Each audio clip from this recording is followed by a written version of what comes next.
Hi guys, it's Tidbit Tuesday. Hey, Are you sure it's Tuesday? I've kind of lost track of days. I know. I'm here in Houston with Kate Good. Hi, everybody. So we thought we'd do a fun little Tidbit Tuesday today. Still in the heart of Houston, so much devastation going on in this area of the country. We've got some success tips from the trenches.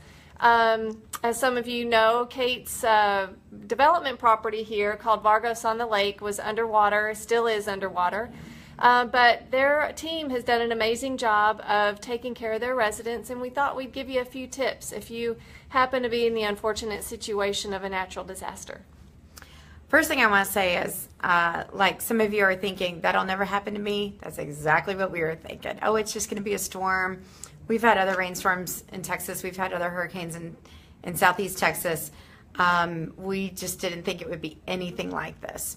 So I don't want to talk so much about the hurricane because that's a changing situation and how we're recovering from that. What I want to talk about are some tips that we can use every day, no matter what the challenge is, whether it's a natural disaster or if it's just something changing at your property, maybe new ownership or something like that. So these are some of the things that we've learned from the actions that we've taken to be very helpful and brought us a lot of success in our efforts. So the first one I want to talk about is communication. There were times that we didn't have any news for our residents. We couldn't tell them what was going to happen or what to expect.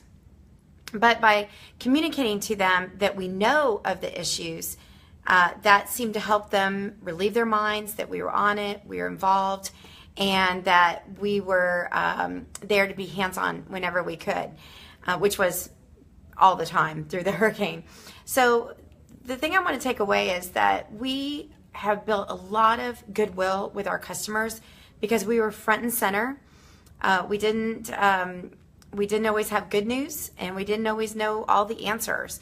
But by being very approachable and available for them, we made a lot of friends and fans.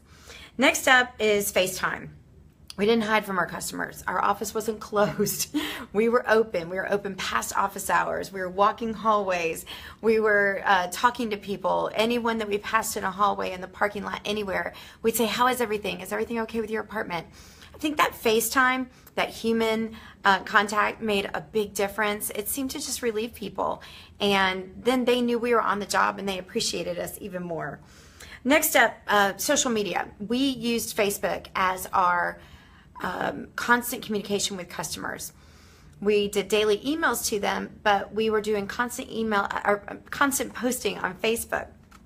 We put just handwritten signs all over the property to keep an eye on our wall for constant updates.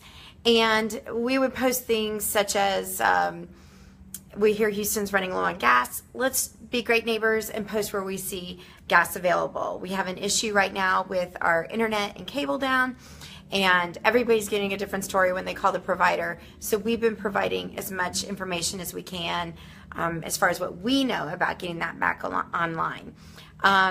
We had a lot of rumors going around. It was just our ability to stop those right away, not let them get out of control, and kind of keep the level of anxiety down by having that communication on social media. So, love or hate social media, it really helped us out over the last week, and it was 100% our friends. Now, if you go to the Vargos on the Lake Facebook page, we're really proud of some posts that came up there.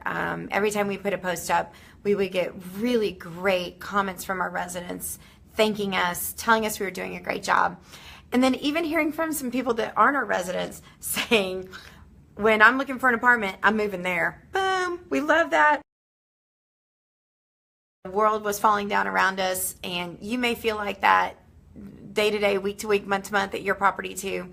Keeping a positive attitude changes the air, and those that aren't so positive tend to fall into the will of others who are stronger than them. So be enthusiastic, be positive, because that sways the wills of others into harmony with your own. And then the last thing I want to say is ask for help. We had a time when we didn't have running water at Vargos on the Lake during the storm, and our neighbors, a beautiful brand new Lennar multifamily property, opened 6 apartments to our residents, and we're there to help them out. We had friends from all over the country help and donate, and just standing up and saying, yeah, we could really use the help. Everybody stood up and was there for us. And so the lesson to me is never be afraid to ask for help. It's not a sign of weakness. It's a way that we can all grow stronger, educate ourselves, and be better at what we do. And when I called for help, my friend Heather came running from Phoenix to Houston and is staying with me and our team to help and to help others in Houston. And she's been volunteering all throughout the community, really going into the trenches with her boots on and her baseball cap on, and she is truly there for everybody. So we asked for help, and the best part of my friendship with her showed up. You got to be there for your friends. That's right. That's right. That's right. So when you get a hurricane in Phoenix, I'll be there. Okay. Like that's going to happen.